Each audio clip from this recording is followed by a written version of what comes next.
Hello दोस्तों, कैसे हैं आप सभी का स्वागत है आपके अपने इस यूट्यूब चैनल हिंदी की भिंडी में। तो दोस्तों, आज हम अंजू दीदी नाटक के ऊपर महत्वपूर्ण प्रश्नोत्तर जो है करने वाले हैं। तो इसके लेखक हैं उपेंद्र नाथ अश्क जी।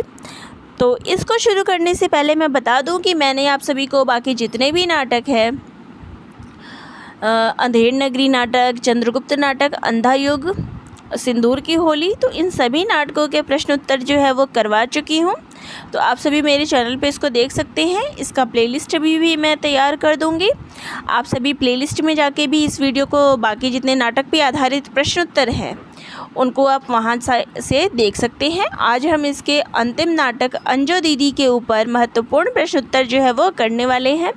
तो चाहे वो UPSC की परीक्षा हो या फिर UGC नेट की, सभी के लिए ये प्रश्न बहुत ही महत्वपूर्ण है। इसके अलावा ये नहीं कहूँगी कि ये सिर्फ 2 ही एग्ज़ाम के लिए। अगर आप LT ग्रेड की कर रहे हैं, DSSB की कर रहे हैं, मतलब हिंदी साहित्य की अगर कोई भी परीक्षा हो, सभी परीक्षाओं के लिए ये नाटक पे आधारित प्रश्नोत्तर बहुत ही महत्वपूर्ण रखते हैं। तो आप सभी इनको ज़रूर देखिएगा। और इसके बाद जो अगला वीडियो रहेगा वो रहेगा संपूर्ण नाटकों पे आधारित प्रश्नोत्तर। ये तो वो नाटक थे जो सिलेबस में दिए गए थे। इसके बाद जितने बाकी नाटक हैं उन पर आधारित, यानी कि संपूर्ण नाटकों पर आधारित प्रश्नोत्तर आपको इसके अगले वीडियो में मैं करवा दूंगी। तो आज का जो हमारा विषय है वो अंजू दीदी नाटक से है, इसके प्रश्नोत्तर हैं। तो चलिए अपना प्रश्नोत्तर शुरू करते हैं। तुम्हारा पहला प्रश्न है, अंजू दीदी नाटक के लेखक कौन हैं? तो इस नाटक के जो लेखक हैं वो है उपेंद्र नाथ अश्क जी। तो कभी भी, जैसे कि मैंने पिछले वीडियो में भी बताया था, तो जब भी हम कोई नाटक, कहानी, उपन्यास आदि पढ़ते हैं तो उसके लेखक और प्रकाशन वर्ष इसको ज़रूर याद रखिए, परीक्षा में आते हैं। तो 4 चीज़ें मैंने बताई थी। एक हो गया प्रकाशन वर्ष, एक हो गया लेखक का नाम, एक हो गया पात्र परिचय, और चौथा और अंतिम हो गया उसका वर्ण विषय। इन 4 चीज़ों के बारे में आप सभी को पता होना चाहिए, चाहे आप उपन्यास पढ़ रहे हो, चाहे कहानी हो, चाहे नाटक हो, कोई भी विषय हो, ये 4 चीज़ें आपकी तैयार होनी चाहिए। अगला है, अंजू दीदी नाटक का प्रकाशन वर्ष क्या है? तो अंजू दीदी नाटक का जो प्रकाशन वर्ष है वो है सन 1955 ईस्वी। अगला प्रश्न है, अंजू दीदी नाटक कितने अंक का है? तो अंजू दीदी नाटक जो है वो 2 अंक का है और इसमें 3-3 दृश्य, यानी कि इसके पहले अंक में 3 दृश्य है और इसके दूसरे अंक में भी 3 दृश्य हैं। तो कुल ये 6 दृश्य इसमें है। अगला है, दूसरा अंक कितने वर्षों बाद शुरू होता है? तो इस नाटक में जैसे कि हमें 2 अंक देखने को मिलते हैं, तो इसका दूसरा अंक कितने वर्ष बाद शुरू होता है? 20 वर्ष बाद। अगला है, अंजू दीदी नाटक किस प्रकार का है? तो ये जो है वो किस प्रकार का नाटक है? नायिका प्रधान नाटक। जैसे कि नाम से ही हमें पता चलता है, तो ये एक नायिका प्रधान नाटक है। अगला प्रश्न है, अंजू दीदी नाटक की मूल समस्या है पति पत्नी की विषमता। 2 प्राणी जैसे अपने किसी नियम की पराकाष्ठता पर पहुंचकर तदनुरूप आचरण करने लगते हैं तो कलह अवश्यंभावी हो जाता है। ये कथन जो है वो किसका है? तो ये कथन जो है वो दशरथ ओझा का है। अगला प्रश्न है, उपेंद्र नाथ अश्क का पहला नाटक कौन सा है? तो जैसे मैंने आप सभी को पहले भी बताया था कि जिस भी नाटककार, लेखक के बारे में पढ़े उसका प्रथम और अंतिम नाटक ज़रूर देखें। तो यहाँ मैंने प्रथम नाटक के बारे में पूछा है, तो वो है जय पराजय सन 1930 ईस्वी। अगला है, उपेंद्र नाथ अश्क के नाटकों को क्रमानुसार लगाओ। तो यहाँ मैंने उनके 5 ही नाटक लिए हैं। आप सभी बाकियों की लिस्ट एक साथ देख लें। ये अधिकतर जो है इसी अनुक्रम में परीक्षा में पूछे गए हैं, तो उन्हीं मेन नाटकों को मैंने लिया है। तो पहला है स्वर्ग की झलक 1938 ईस्वी, छठा बेटा 1940 ईस्वी, उड़ान 1946 ईस्वी, अंजू दीदी 1955 ईस्वी, अंधी गली 1955 ईस्वी। अगला है, अंजू दीदी नाटक के पहले अंक का स्थान कौन सा है? तो इस नाटक का जो स्थान है वो है अंजू दीदी के बंगले की बैठक व खाने का कमरा इसका समय जो है वो है सन 1933 ईस्वी। तो आप इसके समय को ज़रूर देखिए। इसका पहले अंक का समय है 1933 ईस्वी और गर्मियों का एक दिन, तो ये ज़रूर देखिए। तो इसमें जो महत्वपूर्ण हो गया वो हो गया इसका समय सन 1933 ईस्वी, गर्मियों का एक दिन। अंजू दीदी नाटक के दूसरे अंक का स्थान कौन सा है? तो दूसरे अंक का स्थान भी वही बंगले की बैठक का स्थान और खाने का कमरा है। ये सीन जो है वो लगभग 20 वर्ष बाद का है।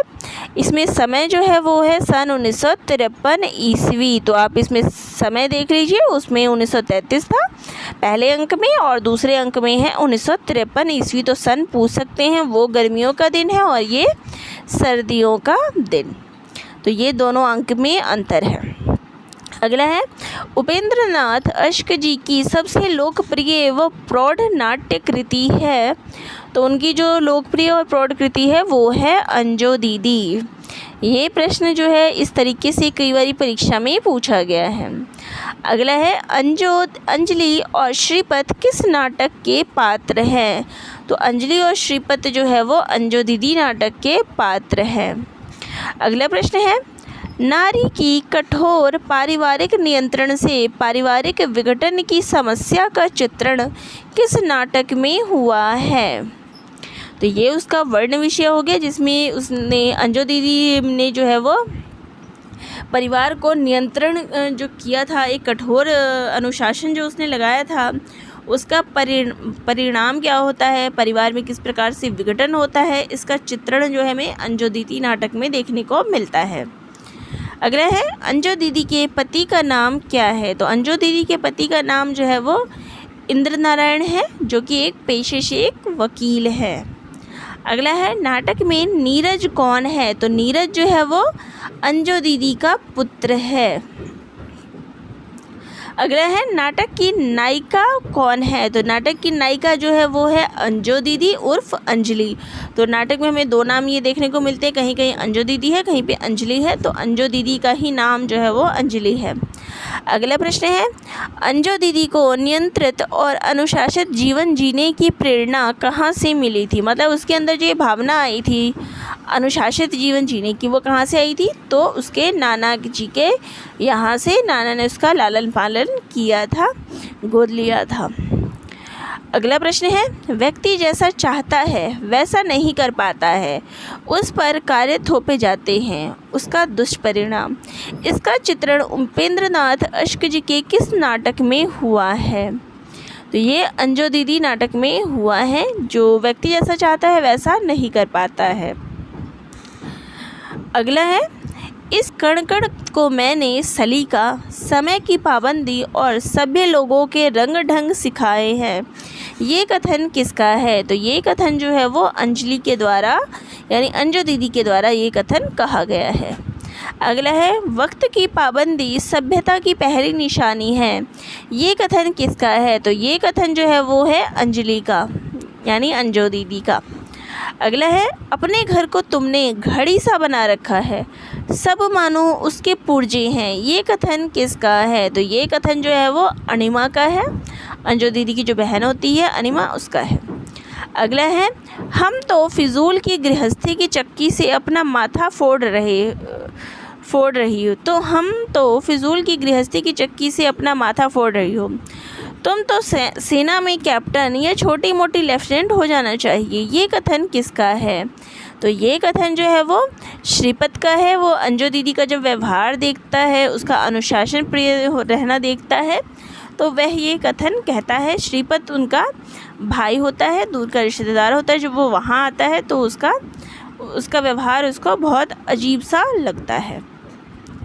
अगला है इस घर के लोग भी पुर्जे हैं, कसम भगवान की, मशीन के पुर्जे, ये कथन किसका है? तो ये कथन जो है वो श्रीपत का है। अगला है अंजू दौरे से नहीं मरी, उसने आत्महत्या की थी, ये कथन किसका है? तो ये कथन जो है वो अनिमा का है।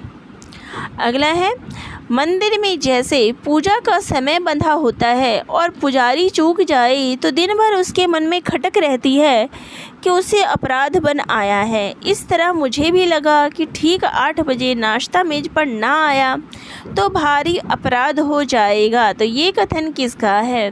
तो ये कथन जो है वो है ओमी का, जो कि नीरज की पत्नी है। और तो ये कथन जो है वो ओमी का है, जो कि नीरज की पत्नी है और अंजलि की बहू है, ये उसका कथन है। अगला है अंजू दीदी की सनक, उनके जुल्म, उनके तिलिस्म को तोड़ना ज़रूरी है ताकि इस घर के लोगों को अपना, जो लोग हैं वो अपना अपना जीवन जिए। ये कथन किसका है? तो ये कथन जो है वो है श्रीपत का। अगला है ज़रा सी गलती पर अपनी सनक में तुमने मेरे 5 बरस रेगिस्तान बना डाले अंजू। ये कथन किसका है? तो ये कथन जो है इंद्र का है, यानी इंद्र नारायण का, जो कि अंजू का पति है। अगला है श्रीपत कौन है? तो श्रीपत जो है वो अंजलि का भाई है। हम तब से श्रीपत पढ़े जा रहे हैं, तो श्रीपत जो है वो अंजलि का भाई होता है। अगला है मुझे कीचड़ में फेंक दो और आशा रखो कि मैं अपने कपड़ों को उसके छींटों से बचाए रखूं। यह कैसे संभव है? ये कथन किसका है? तो ये कथन जो है वो नीरज का है, अपनी पत्नी ओमी से। अगला है आचार व्यवहार के सभी कानून कायदे शादीशुदा लोगों के अधेड़ दिमागों की उपज है।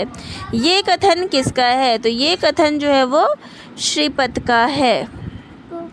अगला है अंजू दीदी नाटक में आत्महत्या कौन कर लेता है? तो नाटक में अंजलि जो है वो आत्महत्या कर लेती है। अंजू दीदी किस प्रकार का नाटक है? तो अंजू दीदी जो है एक मनोवैज्ञानिक नाटक है।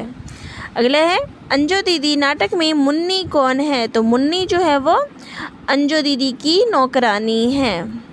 अगला है नीलम कौन है, किसका पुत्र है?